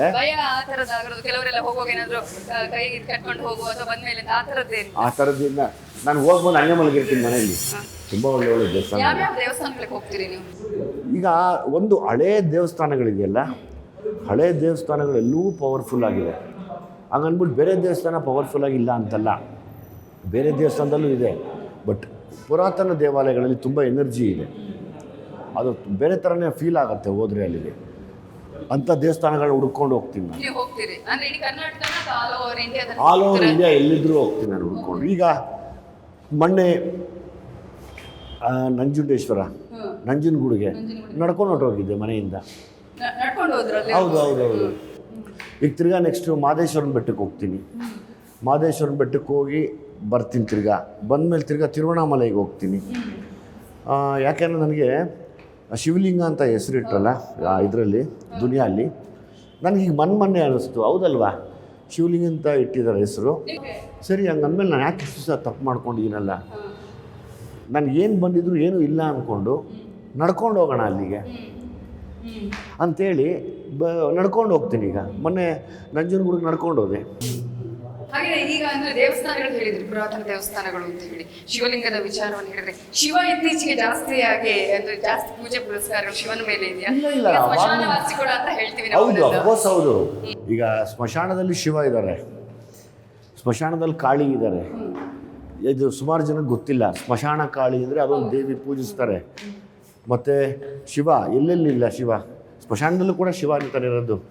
ಶಿವ ಅಲ್ಲಿ ಏನೂ ಬೇಡ ಅಂತ ಕಪಾಲ ಹಿಡ್ಕೊಂಡು ನಿಂತ್ಕೊಂಡ್ಬಿಟ್ರಲ್ಲ, ಹಂಗೆ ಮನುಷ್ಯನ ಜೀವನ ಏನೂ ಇಲ್ಲ, ಖಾಲಿ ಸುಮ್ಮನೆ ನಾವು ಹೊಡೆದಾಡೋದಷ್ಟೇ ಅದು ಇದು ಅಂತ. ವೀಕೆಂಡ್ ಅಡ್ಡದಲ್ಲಿ ನಾವು ಇವತ್ತು ದುನಿಯಾ ವಿಜಯ್ ಅವ್ರ ಜೊತೆ ಇದ್ವಿ. ಅವ್ರು ಹೇಳ್ತಾ ಇದ್ರು ಅಂದ್ರೆ ಹೇಗೆ ನಾವು ವೀಕೆಂಡ್ ಅಲ್ಲಿ ಏನೇನ್ ಮಾಡ್ತೀವಿ ಅನ್ನೋದ್ರ ಬಗ್ಗೆ. ವೀಕೆಂಡ್ ಅಲ್ಲಿ ಮಾತ್ರ ಅಲ್ಲ, ಅವರು ಆಲ್ಮೋಸ್ಟ್ ಪ್ರತಿದಿನ ಕೂಡ ಜಿಮ್ ಮಾಡ್ತಾರೆ, ವೀಕೆಂಡ್ ಅಲ್ಲಿ ಇನ್ನೂ ಹೆಚ್ಚಿನ ಟೈಮ್ ಕೊಡ್ತಾರೆ ಅಂತ ಹೇಳ್ತಿದ್ರು. ಅಂದ್ರೆ ನಿಮ್ಮ ಫಿಟ್ನೆಸ್ ಸೀಕ್ರೆಟ್ ಏನು ಅಂತ ಹೇಳಿ, ಯಾಕಂದ್ರೆ ನೀವು ಜಿಮ್ಮಲ್ಲಿ ತುಂಬಾ ಟೈಮ್ ಸ್ಪೆಂಡ್ ಮಾಡ್ತೀರಾ, ನಿಮ್ಮ ಈ ಫಿಸಿಕ್ ನೋಡಿದ್ರೆ ಗೊತ್ತಾಗುತ್ತೆ ಫಿಟ್ ಆಗಿದ್ದೀರಾ. ಹೇಗೆ ಇದು ಎಷ್ಟು ಟೈಮ್ ಸ್ಪೆಂಡ್ ಮಾಡ್ತೀರಾ? ನಾನು ಆಲ್ಮೋಸ್ಟ್ ನನಗೊಂದು ಕಂಪ್ಲೀಟ್ ನನ್ನ ಫಿಸಿಕಲ್ ಆ್ಯಕ್ಟಿವಿಟಿನೇ ಜಿಮ್ಗೆ ಫಿಟ್ನೆಸ್ಗೆ ಮಿನಿಮಮ್ 3 hours ಸ್ಪೆಂಡ್ ಮಾಡ್ತೀನಿ. Minimum minimum 3 hours per day ಮಾಡೇ ಮಾಡ್ತೀನಿ, ಬಿಡೋದಿಲ್ಲ. ಸೊ ಅದು ನನಗೆ ಅವಾಗಲೂ ಹೆಲ್ಪ್ ಆಗಿದೆ. ಹಾಗಾಗಿ ಇವತ್ತಿನ ಎಲ್ಲ ಹೊಸಬ್ರಿಗೂ ನಾನು ಅದೇ ಹೇಳೋದು, ನಾಟ್ ಓನ್ಲಿ ಜಿಮ್ಮಿಂಗ್, ವಾಕಿಂಗ್ ಆಗ್ಬೋದು, ಜಾಗಿಂಗ್ ಆಗ್ಬೋದು, ಅಥವಾ ಒಂದು ಸ್ಪೋರ್ಟ್ಸ್ ಆಗ್ಬೋದು, ಇರಿ ಅಂತ. ಎಲ್ಲ ಬೆಚ್ಚಿಗೆ ಮಲ್ಕೋತಾರೆ, ಅದು ಪ್ರಾಬ್ಲಮ್. ಯಾವುದು ಬೇಡ ಏನು ಎತ್ತ ಅಂತ ಹೇಳಿ ಅದು ಒಂಚೂರು ಎಲ್ಲರೂ ಒಂಚೂರು ಚುರುಕಾಗಿ ಆಕ್ಟಿವ್ ಮಾಡುತ್ತೆ ನಮ್ಮನ್ನ, ಆಕ್ಟಿವ್ ಮಾಡುತ್ತೆ. ಸೊ ವೀಕೆಂಡ್ ಅಲ್ಲಿ ಒಂದ್ ಕಡೆ ನೀವು ಹೇಳಿದ್ರು ಅಂದ್ರೆ ಫ್ರೆಂಡ್ಸ್ ಜೊತೆ ಇರ್ತೀನಿ, ಇನ್ನೊಂದ್ ಕಡೆ ನಾನು ಮೂವಿಗೆ ಟೈಮ್ ಕೊಡ್ತೀನಿ ಬೇರೆ ಬೇರೆ ಟೈಮ್ ಅಲ್ಲಿ ಅಂತ ಹೇಳಿ. ಬಟ್ ವೀಕೆಂಡ್ ನಿಮ್ಮ ಅಡ್ಡ ಜಿಮ್ ಕೂಡನಾ? ನಾವೇನೋ ಪ್ರಿಪೇರ್ ಆಗಬೇಕು ಅಂತಂದರೆ ನಮ್ಗೆ ಅವಾಗ ವೀಕೆಂಡ್ ಇರಲ್ಲ. ಈಗ ನಾನೇನೋ ಡಿಸೈನ್ ಮಾಡ್ಕೋಬೇಕು ಚೆನ್ನಾಗಿ ಫಿಸಿಕ್ನ ಅಂದರೆ there is no weekend again. ಬೇಕು ಸಂಡೇಸ್ ಕಂಪ್ಲೀಟ್ 8 days ವರ್ಕ್ ಮಾಡ್ತೀವಿ. ಅದೊಂದು ಕಲೆ ಅದು. ಅಂದರೆ ತುಂಬ ಟೈಮ್ ಸ್ಪೆಂಡ್ ಮಾಡಿದಾಗ ತುಂಬ ಚೆನ್ನಾಗಿ ಕೆತ್ತನೆ ಮಾಡ್ಕೋಬೋದು, ಯಾವ ಶೇಪ್ ಬೇಕೋ ಆ ಶೇಪಿಗೆ ತರ್ಬೋದು ಬಾಡಿನ. ಅದು ನಮ್ಮ ಕೈಲೇ ಇದೆ. ಹಾಗೆ ನಾವೇ ಡೈರೆಕ್ಟರ್ ಆಗೋದು, ಅದರಲ್ಲೂ ಡೈರೆಕ್ಟರ್. ಎಸ್. ಸೊ ಹಂಗಾಗಿ ಈಗ ಸದ್ಯಕ್ಕೆ ನಾನು ಮಾಡ್ತಿರೋ ಪ್ರಾಜೆಕ್ಟ್ಗಳಿಗೆ ವೆಯ್ಟ್ ಟ್ರೈನಿಂಗ್ ಬೇಕಾಗಿಲ್ಲ. ತಿರ್ಗಾ ವೆಯ್ಟ್ ಟ್ರೈನಿಂಗ್ ಶುರು ಮಾಡ್ತೀನಿ ಇನ್ನೊಂದು ಸ್ವಲ್ಪ ದಿವಸ ಬಿಟ್ಟು. ಆಗ ನೋಡೋಣ, ದೇವ್ರ ದಯೆ ಆಶೀರ್ವಾದ ಆದರೆ ಇನ್ನೊಂದು ಸ್ವಲ್ಪ ಚೆನ್ನಾಗಿ ಮಾಡೋಣ ಈ ಸರಿ ಅನ್ನೋ ಒಂದು ಆಸೆ ಇದೆ ತಿರ್ಗಾ. ಎಷ್ಟು ವೆಯ್ಟ್ ಇದ್ದೀರಿ ಈಗ? ಈಗ around 80 kg. 80 kg. 80 kg. Start ಮಾಡಿದಾಗ? ನಾನು ಸ್ಟಾರ್ಟ್ ಮಾಡಿದಾಗ ತುಂಬ ಎಷ್ಟು ಕಡಿಮೆ. ವರ್ಷ ಹಿಂದೆ ಮಾಡಿ? ನಂದು ಸ್ಟಾರ್ಟ್ ಮಾಡಿ ನಾನು ವೆನ್ ಐ ವಾಸ್ 18 years ನಾನು ವೆಯ್ಟ್ ಟ್ರೈನಿಂಗ್ ಶುರು ಮಾಡಿದ್ದೆ. 18 years ಅಲ್ಲೇ? 18 years. ಇವತ್ತರೆಗೂ ಬಿಟ್ಟಿಲ್ಲ, ಅದು ಮಾಡ್ತಾನೆ ಇದ್ದೀನಿ ನಾನು. ಡೈಲಿ ಮಾಡ್ತೀರಿ? ಎಸ್, ಎವ್ರಿ ಡೇ ಮಾಡ್ತೀನಿ. ಎವ್ರಿ ಡೇ ನಾನು ವೆಯ್ಟ್ ಟ್ರೈನ್ ಮಾಡಿಬಿಟ್ಟೆ ಹೋಗುತ್ತೆ. ನನಗೆ ನನ್ನ ಒಬ್ಬರು ಫ್ರೆಂಡ್ ಆ್ಯಂಡ್ ನನಗೊಬ್ರು ಕೋಚ್ ಇದ್ದಾರೆ, ಅವರು ಎವ್ರಿ ಡೇ ಗೈಡ್ ಮಾಡ್ತಾರೆ. ಸೊ ಈಗ ಜಾಸ್ತಿ ಕಾರ್ಡಿಯೋ ಮಾಡ್ತೀನಿ, ಅಂದರೆ ಜಾಸ್ತಿ ವಾಕಿಂಗಲ್ಲಿದ್ದೀನಿ ಈಗ every day like around 10 to 12 kilometers walk ಮಾಡ್ತೀನಿ. 12 kilometers ವಾಕೇ ಮಾಡ್ತೀನಿ ಎವ್ರಿ ಡೇ. ಹಂಗೆ ಈಗ ಅದು ಕೂಡ ಮೆಂಟಲ್ ಹೆಲ್ತ್ ಅಯ್ಯೋ, ನಾನು ಎಲ್ರಿಗೂ ಪಾಪ ಅದೇ ಹೇಳೋದು, ನೀವೇನು ಮಾಡೋಕ್ಕಾಗದಿದ್ರು ವಾಕ್ ಮಾಡಿ, ಅಟ್ಲೀಸ್ಟ್ ನಿಮಗೆ ಸ್ಟ್ರೆಸ್ ಕಡಿಮೆ ಆಗುತ್ತೆ. ಇವತ್ತು ನೋಡಿ, ಆಫ್ಟರ್ ಕೋವಿಡ್ಡು ಸುಮಾರು ಜನಕ್ಕೆ ಪಾಪ ಹಾರ್ಟ್ ಅಟ್ಯಾಕ್ಸ್ ಆಗ್ತಾಯಿದೆ. ಅದರಲ್ಲಿ ಒಂದಷ್ಟು ಜನ ಹೆಣ್ಮಕ್ಳು ಕೂಡ ತೀರ್ಕೋತಾ ಇದ್ದಾರೆ. That is because of post Covid medications ಇರ್ಬೋದು, ಇನ್ಫೆಕ್ಷನ್ಸ್ ಇರ್ಬೋದು, ಇದೆಲ್ಲ ತುಂಬ ಸಮಸ್ಯೆ ಆಗ್ತಾಯಿದೆ. ಇದನ್ನು ತಪ್ಪಿಸ್ಕೋಬೇಕು ಅಂದರೆ ಎವ್ರಿ ಡೇ ವಾಕ್ ಮಾಡೋದು ಒಳ್ಳೆಯದು. ಜಿಮ್ಮಲ್ಲಿ ಯಾವ್ಯಾವ್ದು ನೀವು ಮಾಡ್ತೀರಿ? ಎಲ್ಲ ಈಗ ಬಂದಿರೋದು ಅಷ್ಟೇ. ಇದಕ್ಕೆ ಮುಂಚೆಯಿಂದ ಇದೆಲ್ಲ ಏನು ಇರಲಿಲ್ವೋ ಅದೆಲ್ಲ ಈಗ ಕಬ್ಬಣದ ವೆಯ್ಟ್ಸ್ ಇತ್ತಾಗ ಅವಾಗೆಲ್ಲ ಹಿಡಿದ್ರೆ ಇದೆಲ್ಲ ಕಿತ್ತೋಗ್ಬಿಡೋದು. ಇದೆಲ್ಲನೂ ಎಲ್ಲ ಕಡೆ ಗಾಯ ಆಗಿಬಿಟ್ಟಿರೋದು. ಹಂಗೆ ವೆಯ್ಟ್ ಟ್ರೈನಿಂಗ್ ಇತ್ತು. ಈಗೆಲ್ಲ ಒಂದು ಸ್ವಲ್ಪ ಚೆನ್ನಾಗಿರೋ ವೆಯ್ಟ್ಸ್ ಬಂದಿದೆ. ರಬ್ಬರ್ ಕೋಟೆಡ್ ಇರುತ್ತೆ, ಕೆಲವೆಲ್ಲನೂ ಸೇಫ್ಟಿಗಳಿದ್ದಾವೆ. ಅವತ್ತೆಲ್ಲ ಸೇಫ್ಟಿ ಮೆಷರ್ಸ್ ಏನಿಲ್ಲ. ಈಗ ಸ್ಕ್ವಾಟ್ಸ್ ಮಾಡೋಕ್ಕೆ ಅವಾಗೆಲ್ಲ ಬರೀ ನಾವೇ ಫಿಸಿಕಲಿ ಮಾಡ್ತೀವಿ. ಈಗೆಲ್ಲ ಮಷಿನರೀಸ್ ಇದೆ, ತುಂಬ ಈಸಿ ಅನಿಸುತ್ತೆ ಮಾಡೋಕ್ಕೆ ಇದೆಲ್ಲ. ಎಷ್ಟು ವೆಯ್ಟ್ ಎತ್ತಿದ್ರಿ ನೀವು? ಎಷ್ಟು ಕೆ ಜಿ? ನಂದು ಲೈಕ್ ಸ್ಕ್ವಾಟ್ಸ್ ಮಾಡಿದಾಗ ನಾನು ಅದರಲ್ಲಿ 2 ಥರ ಇದೆ. ನಾವು ವೆಯ್ಟ್ ಇಟ್ಟು ಸ್ಕ್ವಾಟ್ಸ್ ಮಾಡ್ತೀವಿ ಅಂದರೆ ನಾನು ಲಾಸ್ಟ್ ಹೊಡೆದಿದ್ದು 220 kgs ಏನೋ ಹೊಡೆದಿದೆ, 220 kgs ಅದು ರೆಕಾರ್ಡ್ ನನಗೆ. ಅದು ಬಿಟ್ಟರೆ ಲೆಗ್ ಪ್ರೆಸ್ ಅಂತ ಮಾಡ್ತೀವಿ, ಅದು ಮಾಡಿದ್ರೆ ಅರೌಂಡ್ 300 kg ಮೇಲೆ ಒಳ ಮಾಡಿದ್ದೀನಿ ಅದನ್ನು. ಅಥವಾ ಯಾರೋ ಫಿಟ್ನೆಸ್ ನೀವು ದೇವಸ್ಥಾನ ಅಂತ ಪರಿಗಣಿಸ್ತೀರಿ ಹೌದು, ಜಿಮ್ಮನ್ನ? ನನ್ನ ದೇವಸ್ಥಾನ Okay. ಹೌದೌದು. ನಂಗೆ ಪ್ರತಿಯೊಂದು ವೆಯ್ಟ್ಸು ನನ್ನ ಜೊತೆ ಮಾತಾಡತ್ತೆ. ಅಂದರೆ ಆ ರ್ಯಾಪೋ ಇಟ್ಕೋತೀವಿ. ಅವಾಗ ನಾವು ಏನು ವೆಯ್ಟ್ ಎತ್ತರೂ ನಮ್ಗೆ ಅದು ತೂಕ ಅನಿಸಲ್ಲ, ನಮಗೆ ತೂಕ ಅನಿಸಲ್ಲ. ಅದು ಆ ಒಂದು ಇದರಲ್ಲಿ ನಾವು ಲೈಕ್ ಒಂದು ನಾನ್ ಲಿವಿಂಗ್ ಥಿಂಗ್ ಜೊತೆ ಒಬ್ಬ ಲಿವಿಂಗ್ ಮನುಷ್ಯ, ಲಿವಿಂಗ್ ಬೀಯಿಂಗ್ ಮಾತಾಡೋದಂದರೆ ಆ ಒಂದು ಕನೆಕ್ಷನ್ ನಮಗೆ. ನೀವು ಡಯಟ್ ಮಾಡ್ತೀರಾ? ನಾನು ಆಲ್ಮೋಸ್ಟ್ ಡಯಟಲ್ಲೇ ಇರ್ತೀನಿ. ಓಕೆ. ಹಾಂ, ನಾನ್ ಡಯಟಲ್ಲೇ ವೆಜ್ ಇರ್ತೀನಿ. ತಿಂತೀರಾ? ನಾನ್ ವೆಜ್ ತಿಂತೀನಿ ನಾನು. Okay. ನಾನ್ ವೆಜ್ ತಿಂತೀನಿ ನಾನು ಆಲ್ಮೋಸ್ಟ್. ಅಂದರೆ ತುಂಬ ಕಂಟ್ರೋಲ್ಡಲ್ಲಿ ಇರ್ತೀವಿ ನಾವೀಗ. ಒಂದೊಂದು ಸರಿ ಇಂಟರ್ಮಿಟೆಂಟ್ ಫಾಸ್ಟಿಂಗ್ ಅಂತ ಬರುತ್ತೆ, ಅದನ್ನು ಮಾಡ್ತೀನಿ. ಆವಾಗ ಡೈಲಿ ಒಂದೇ ಊಟ ಮಾಡ್ತೀನಿ. ಈಗ ಸದ್ಯಕ್ಕೆ ಡೈಲಿ ಒಂದು ಊಟದಲ್ಲಿ ಒಂದೇ ಊಟ? ಒಂದೇ ಊಟ ರಾತ್ರಿ. ರಾತ್ರಿ ಒಂದೇ ಊಟ, ರಾತ್ರಿ ಬೆಳಗ್ಗೆ ಒಂದೇ, ಸಂಜೆವರೆಗಿಲ್ಲ? ಬೆಳಗ್ಗೆ ಸಂಜೆವರೆಗೂ ಏನಿಲ್ಲ. ಒಂದು ಸ್ವಲ್ಪ ಜ್ಯೂಸ್ ಅದು ಇದು ತೊಗೋತೀನಿ, ಇಲ್ಲ ಸೊಪ್ಪು ಗಿಪ್ಪು ತಿಂತೀನಿ. ಅದು ಬಿಟ್ಟರೆ ಊಟ ಇಲ್ಲ. ರಾತ್ರಿ ಒಂದೇ ಸರಿ ಊಟ ಮಾಡ್ತೀನಿ ಅಷ್ಟೇ. ಹಂಗೆ ಮನುಷ್ಯನಿಗೆ ದೇಹದಲ್ಲೂ ಕೊಬ್ಬಾಗಕ್ಕೆ ಬಿಡಬಾರ್ದು, ಒಳ್ಳೇದಲ್ಲ. ಅಂದ್ರೆ ನಾರ್ಮಲ್ ಆಗಿ ಹಂಗೇನೇನಾ ಅಥವಾ ಈಗ ಮಾತ್ರ ನಿಮ್ಮ ಫುಡ್? ನನ್ನ ಬುದ್ಧಿ ಬಂದಾಗಲಿ ನಾನು ಅಷ್ಟೇ. ನಾನು ಸ್ವೀಟ್ಸ್ ತಿನ್ನಲ್ಲ, ಓಕೆ. ಸಾಫ್ಟ್ ಡ್ರಿಂಕ್ಸ್ ಕುಡಿಯಲ್ಲ, ಐಸ್ ಕ್ರೀಮ್ ತಿನ್ನಲ್ಲ.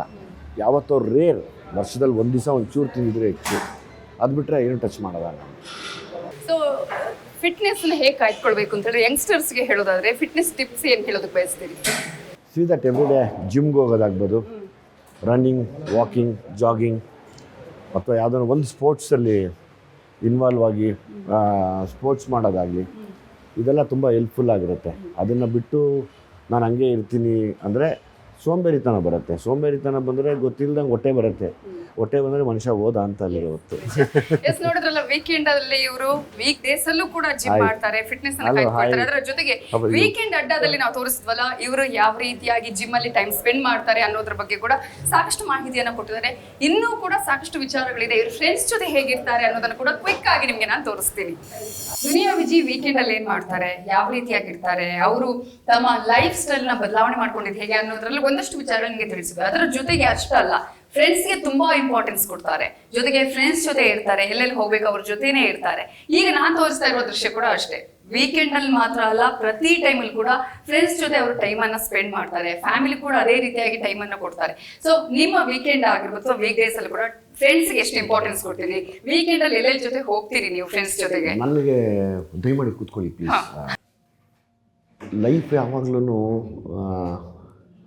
ಒಂದು ವರ್ಡ್ ಇದೆ, like everybody has to become a friend until the last breath ಅಂತ. ಎಲ್ಲರೂ ಸ್ನೇಹಿತರೇ ಆಗಬೇಕಿಲ್ಲಿ. ಅದು ಹೆಂಡತಿ ಸ್ಥಾನ ಆಗ್ಬೋದು, ಗಂಡ ಆಗ್ಬೋದು, ಅಥವಾ ಗಂಡನಿಗಿರೋ ಸ್ನೇಹಿತರಾಗ್ಬೋದು, ಅಥವಾ ಹೆಂಡತಿಗಿರೋ ಸ್ನೇಹಿತರಾಗ್ಬೋದು. ಅವರೆಲ್ಲರೂ ಕ್ಲೋಸ್ ಫ್ರೆಂಡ್ಸ್ ಆದಾಗ ಮಾತ್ರ ಸಾಧ್ಯ. ಈಗ ಒಂದು ಬದುಕು ಚೆನ್ನಾಗಿ ನಡೆಯುತ್ತೆ ಒಂದು ಗಂಡ ಹೆಂಡತಿ ಮಧ್ಯೆ ಅಂದರೆ ಅವ್ರು ಕ್ಲೋಸ್ ಫ್ರೆಂಡ್ ಆಗಬೇಕು. ಕ್ಲೋಸ್ ಫ್ರೆಂಡ್ ಆದಾಗ ಮಾತ್ರ ಒಬ್ರಿಗೊಬ್ರು ಸಹಿಸ್ಕೊಂಡು ಬದುಕೋಕ್ಕೆ ಸಾಧ್ಯ. ನೀನೇನು ನಾನೇನು ಅಂದರೆ ಅದು ಏನೇನೋ ತೊಗೊಂಡು ಹೋಗ್ತಾ ಇರತ್ತೆ. So that is life. ನಾನು ಯಾವಾಗಲೂ ಇಷ್ಟಪಡೋದು ಸ್ನೇಹಿತರನ್ನ.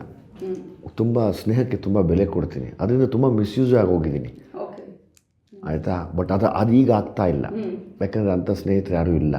ಇರೋರೆಲ್ಲ ಒಳ್ಳೆ ಗೊತ್ತಾಗ್ಬಿಡುತ್ತೆ ನಮಗೆ. ಎಸ್, ಗೊತ್ತಾಗ್ಬಿಡುತ್ತೆ, ವೈಬಲ್ ಗೊತ್ತಾಗ್ಬಿಡುತ್ತೆ. ಯಾರಿಗೆ ಕೇಳಿದ್ರೆ ಗೊತ್ತಾ ಏನು ಎಕ್ಸ್ಪೀರಿಯೆನ್ಸ್ ಆಯಿತು, ಇದೇ ಎಕ್ಸ್ಪೀರಿಯೆನ್ಸು. ಅವಾಗ ಗೊತ್ತಾಗ್ತಿರ್ಲಿಲ್ಲ. ಅಂದರೆ ಎಷ್ಟೋ ಜನ ನಂತರ ಸುಮಾರು ಜನ ಮಾಡಿದ್ದಾರೆ, ಅಯ್ಯೋ ಗೊತ್ತಾಗಲಿಲ್ಲ ನಮಗೆ ಅಂತ. ಸ್ನೇಹಿತರು ಅನ್ನೋದು ಕೊನೆವರೆಗೂ ಇರಬೇಕು.